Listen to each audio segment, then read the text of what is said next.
So hi Raviteja. Hi Manish, my name so is Raviteja Reddy. Yeah so నేను విన్నది ఏంటంటే, ఎప్పుడైతే లే ఆఫ్లో నీ జాబ్ అయిందో యాజ్ అ డేటా సైంటిస్ట్గా, దాని తర్వాత నువ్వు నీ గ్యాప్లో, ఈ లే ఆఫ్ జరిగిన గ్యాప్లో నువ్వు ఈ నో కోడ్ లో కోడ్ 4 ఆటోమేషన్ టూల్స్ నేర్చుకున్నావు. N8N, మేక్, ప్యాబ్లీ, జాపియర్, ఇంకా వేరేవి. వీటితోటి నువ్వు జాబ్ ఎట్లా ఫైండ్ చేసుకున్నావు అండ్ ఎలా? ఎందుకంటే ఇప్పుడు ఈ టూల్స్ నేర్చుకున్న వాళ్ళకి బయట ఎక్కడ జాబ్ రూల్స్ ఆపర్చునిటీస్ లేవు. But how you have created your own job, ఎక్కడ ఫైండ్ అవుట్ చేసుకున్నావు? అండ్ ఒకవేళ చూసే వాళ్ళకి చెప్పాలంటే ఏ టూల్స్ బాగా బూమ్ అవుతున్నాయి, ఈ నేర్చుకున్న టూల్స్ తోటి వాళ్ళు ఏ డొమైన్స్ని టార్గెట్ చేస్తూ జాబ్స్ ఫైండ్ అవుట్ చేయమంటారు? మీరు చెప్పండి. బేసికల్ గా వీళ్ళు అన్ని మార్కెటింగ్ అండ్ కేటగిరీస్ లో సెర్చ్ చేస్తే వీళ్ళకి జాబ్స్ ఈజీగా దొరుకుతాయి. ఎందుకంటే మార్కెటింగ్ టీం వాళ్ళకి ఆటోమేషన్స్ ఎక్కువ అవసరం అయితే రిపీటేటివ్ టాస్క్ తగ్గించుకోవడానికి, ఏ వీడియో జనరేట్ చేయడానికి, ఏ యాడ్స్ రన్ చేయడానికి, లేదా వాళ్ళు ఆటోమేటిక్ గా యాడ్స్ రన్ చేస్తుంటారు, ఆ డేటాని కన్వర్ట్ చేసి డేటా షీట్ లో పెట్టుకోవడానికి, ఇక్కడ చోట్లని మనం ఆటోమేషన్ యూజ్ చేసుకోవచ్చు. ప్లస్ వీళ్ళు సెర్చ్ చేయాలంటే అందరూ గ్రోత్ మార్కెటింగ్ ఇలాంటి రోల్ కేటగిరీస్ లో N8N ఎక్స్పర్ట్ అనే అంటే ఆ టెక్ స్కిల్స్ లో ఉంటుంది వీళ్ళు సెర్చ్ చేయాలంటే. లేదంటే స్టార్ట్అప్ వెబ్సైట్ పేజెస్కి వెళ్ళి కెరియర్ సెక్షన్ లోకి వెళ్ళినా వీళ్ళకి జాబ్స్. Okay, okay. నా కేసులో డిఫరెంట్ సినారియో. నేను యాక్చువల్ గా నాకు జాబ్ లే ఆఫ్ అయిన తర్వాత నేను 6 months వేరే టెక్ స్టాక్ మీద లర్న్ చేసిన, అంటే పైథాన్ డెవలప్ మీద. ఆ తర్వాత నాకు ఇంటర్న్షిప్ ఆపర్చునిటీ వచ్చింది, అంటే ఇది రెఫరల్ ద్వారా వచ్చింది.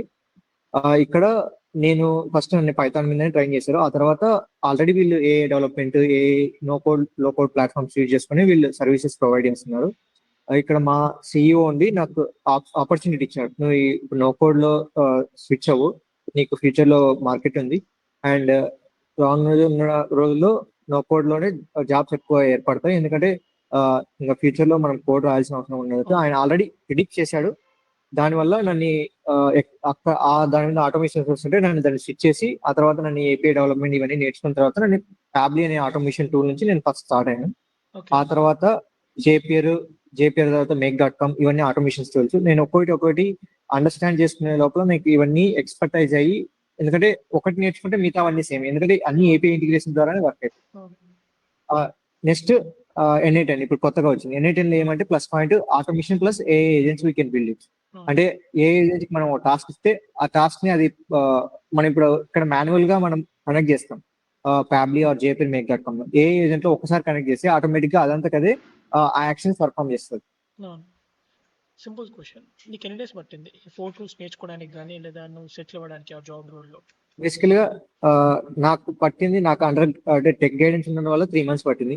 మిగతా వాళ్ళకైతే 4 to 5 months పడుతుంది. ఎందుకంటే అండర్స్టాండ్ చేసుకోవడానికి ఒకవేళ వాళ్ళకి ఆల్రెడీ ఎక్స్పీరియన్స్ ఉంది, నాకు కోడింగ్ మీద లేదంటే ఏపీఐ ఇంటిగ్రేషన్స్ మీద కోడింగ్ ఇంట్రెస్ట్ ఉందంటే ఈజీగా వాళ్ళు 1 to 2 months నేర్చుకోవచ్చు. ఈ టెక్ స్టాక్ మీద బిల్డ్ కూడా చేయొచ్చు ప్రోడక్ట్ అది ఆటోమేషన్స్. ఎందుకంటే వాళ్ళకి బిజినెస్ రిక్వైర్మెంట్ అనేది అర్థం కావాలి. ఇంకోటి ఏపీఐ ఇంటిగ్రేషన్స్ ఎలా వర్క్ అయితే వాళ్ళకి తెలియాలి. సో లేదంటే అది కూడా అవసరం లేదు, మనం చాట్ జీపీటీ యూజ్ చేసుకొని A to Z బిల్డ్ చేయొచ్చు. ఓకే. లేదా వర్క్ తెచ్చుకున్నామంటే ఎక్కడి నుంచి తెచ్చుకుంటారు? అంటే మీరు మీరు yes, yes.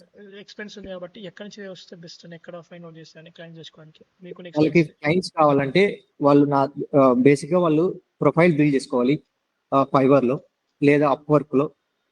ఇంకా చాలా ఉన్నాయి, top tell and remote freelancer అనేది.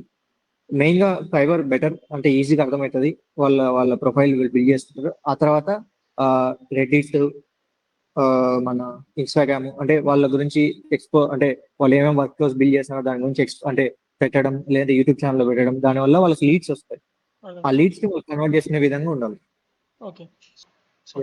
సో రవితేజ గారు, మీరు ఏదైతే ఈ ఆటోమేషన్ టూల్స్లో ఉన్నారు కాబట్టి, ఈ టూల్స్ నేర్చుకొని ఈ ఫీల్డ్లో ప్రొసీడ్ అవుదాం అనుకునే వాళ్ళకి మీరు ఇచ్చే ఒక అడ్వైస్, వెళ్దాం అనుకునే వాళ్ళకి ఇచ్చే అడ్వైస్ ఏంటి? నా సజెషన్, మీరు ఎక్స్పర్టైజ్ అయితేనే బెటర్, కాకపోతే చాలా కష్టం అవుతుంది. ఎందుకంటే క్లయింట్ కి మనం ఎంత త్వరగా అయితే అంత త్వరగా రిక్వైర్మెంట్ కి తెలుసుకొని అర్థమై చేయాలి. లేదంటే మీకు టైం వేస్తే క్లయింట్ కు time waste. In the mean time మీకు ఫ్యూచర్ గ్రోత్ అంటే రానున్న రోజుల్లో చాలా టూల్స్ ఇమీడియట్ గా బూమ్ అవుతున్నాయి.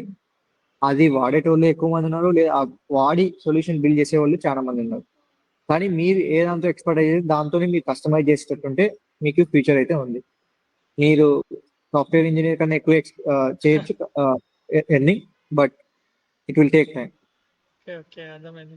సో చూసారు కదా guys, same like you can make more money than software engineers by learning these kind of AI tools. And ఇంకా మీరు ఫాలో అవ్వకపోతే ఈ సిరీస్ని ఫాలో అవ్వండి. ఎవరైతే ఏఐని యూజ్ చేసుకొని నాట్ రెగ్యులర్గా ట్రెడిషనల్గా కాకుండా ఎవరైతే ఏఐని యూజ్ చేసుకొని నో టూల్స్ కావచ్చు, ఓవరాల్ ఏఐని యూజ్ చేసుకొని మనీ చేసే వాళ్ళు ఉంటారో, వీఆర్ బ్రింగింగ్ హియర్ టు డూమి AI. So follow for more AI stuff in Telugu. And thank you Raviteja. Thank you Manish.